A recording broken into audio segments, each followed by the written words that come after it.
इयत्ता 6वीतील विद्यार्थ्यांसाठी वर्गीकरण कौशल्य आज घेण्यात आले।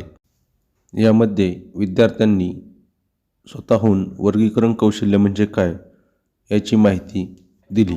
सांग कसं वर्गीकरण करायचं? तुकड्यांनुसार वर्गीकरण करायचं, बरोबर। तुकड्यानुसार किती भाग होतील? कसे कसे होतील ते भाग?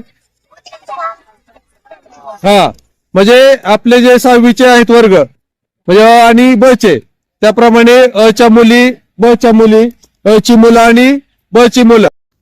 वर्गीकरण कौशल्य उपक्रमासाठी विद्यार्थ्यांची रचना वर्तुळाकार करण्यात आली होती। त्या वर्तुळाच्या मध्यभागी उपक्रमासाठी लागणारे साहित्य ठेवण्यात आले होते आणि 2-2 विद्यार्थ्यांच्या गटांना कृती करण्यास सांगण्यात आले। या साहित्यामध्ये जवळपास उपलब्ध होणाऱ्या 10 ते 12 वस्तू ठेवण्यात आल्या होत्या। त्यामध्ये पेन, लोखंडी खिळा, चमचा, रबर अशा प्रकारच्या वस्तूंचा समावेश होता। त्यानंतर पहिल्या गटाला कृती करण्यास सांगण्यात आले। या गटातील विद्यार्थ्यांनी वर्गीकरण करण्यास सुरुवात केली। त्यांनी ढोबळमानाने स्टीलच्या वस्तू आणि इतर प्लॅस्टिकच्या वस्तू, लेखन साहित्य असे त्या 4 ते 5 प्रकारे वर्गीकरण केली। त्यानंतर विद्यार्थ्यांचा पुढील गट कृती करण्यासाठी आला। या गटाने देखील वर्गीकरणाची कृती करण्यास सुरुवात केली। पहिल्या गटासारखेच ढोबळमानाने त्यांनी वर्गीकरण सुरुवातीला चालू केले, परंतु नंतर त्यांच्या लक्षात आले की काही साहित्याचे अजून काही भाग होऊ शकतात। मग त्यांनी त्या दृष्टीने विचार सुरू केला। मग पेनचे झाकण बाजूला केले, लाल आणि निळे एकत्र ठेवले, त्यानंतर रिफिल बाजूला काढली। अजून त्याच्या पुढची गोष्ट म्हणजे त्यांनी त्या रिफिलची धातूची टोकं बाजूला काढून त्यांचा एक स्वतंत्र गट केला।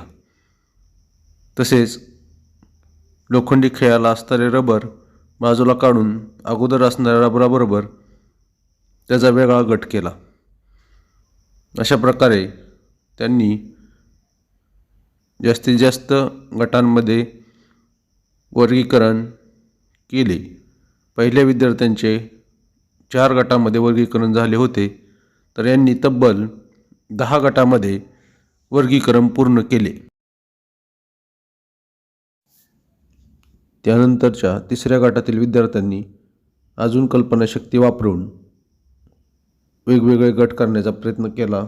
त्यामध्ये त्यांनी प्लॅस्टिकच्या चिमट्याचे भाग वेगळे करून त्याची लोखंडी भाग वेगळा ठेवला आणि प्लॅस्टिकचा भाग वेगळा ठेवला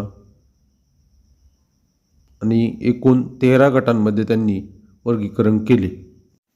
या उपक्रमामुळे विद्यार्थ्यांमधील वर्गीकरण कौशल्य वाढण्यास मदत झाली, तसेच या उपक्रमाचा विद्यार्थ्यांनी आनंद लुटला।